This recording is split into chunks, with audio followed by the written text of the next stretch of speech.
इस वीडियो में हम x जमा 7 का स्क्वायर मालूम करने की कोशिश करेंगे। भाई ये दो टर्म वाला एक्सप्रेशन है, यानी बाइनोमियल है, और इसका जब स्क्वायर लेते हैं तो असल में ये चीज़ बराबर हो जाती है x जमा 7 ज़रब x जमा 7 के। अब इसको हम वैसे ही हल करेंगे जैसे अब तक करते आ रहे हैं, यानी यहाँ हम डिस्ट्रीब्यूटिव प्रॉपर्टी 2 दफ़ा लगाएंगे। तो हम पहले इस एक्सप्रेशन को बांट लेंगे इस एक्सप्रेशन की पहली टर्म पे, यानी हम x जमा 7 को ज़रब दे रहे होंगे इस x से, और फिर इस 7 से ज़रब दे रहे होंगे x जमा 7 को। और उसके बाद हम दूसरी दफ़ा इस एक्सप्रेशन को बांट लेंगे, यानी अब x को हम इन दो से ज़रब देंगे और 7 को भी हम इन दो से ज़रब देंगे। यूँ हमारे पास एक्स स्क्वायर जमा 7x यहाँ से आ जाएगा, और यहाँ आ जाएगा 7x और जमा 7 ज़रब 7 बराबर होते हैं 49 के। और इसको मज़ीद सुलझाएंगे तो ये बराबर हो जाएगा एक्स स्क्वायर 7x जमा 7x बराबर हो जाएंगे 14x के, और यहाँ 49 ऐसे ही आ जाएगा। भाई इस एक्सप्रेशन को हमने यूँ खोल तो दिया, लेकिन क्या यहाँ पे हमें कोई पैटर्न बनते हुए नज़र आ रहा है जिसकी मदद से हम इस किस्म की एक्सप्रेशंस को आगे चलकर बहुत तेज़ी से खोल सकें?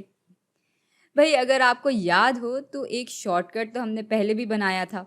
अगर हमारे पास x जमा ए ज़रब x जमा बी दिया हो तो शॉर्टकट के ज़रिए हमें मालूम है कि ये बराबर हो जाता है एक्स स्क्वायर जमा ए जमा बी ज़रब x जमा ए बी के।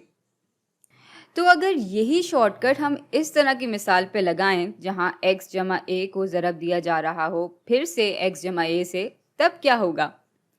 भाई एक्स स्क्वायर यूं ही आ जाएगा जमा ए जमा ए ज़रब एक्स आ जाएगा यहाँ पर, और ए का स्क्वायर आ जाएगा। इसको मज़ीद हल करेंगे तो हमारे पास एक्स स्क्वायर जमा 2ax जमा ए स्क्वायर आ जाएगा। अच्छा, अब ज़रा यहाँ वापस आते हैं। यहाँ ए की जगह हमारे पास 7 है, और चूंकि ये और ये एक बराबर हैं इसलिए हम ये वाला पैटर्न इस x जमा 7 के होल स्क्वायर के लिए बहुत आसानी से इस्तेमाल कर सकते हैं।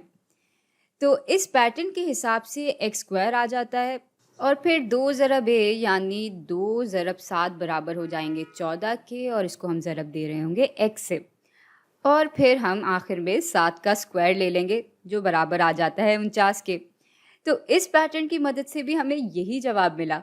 यानी ये पैटर्न इस तरह की एक्सप्रेशंस को हल करने के लिए अच्छी तरह से काम आ सकता है।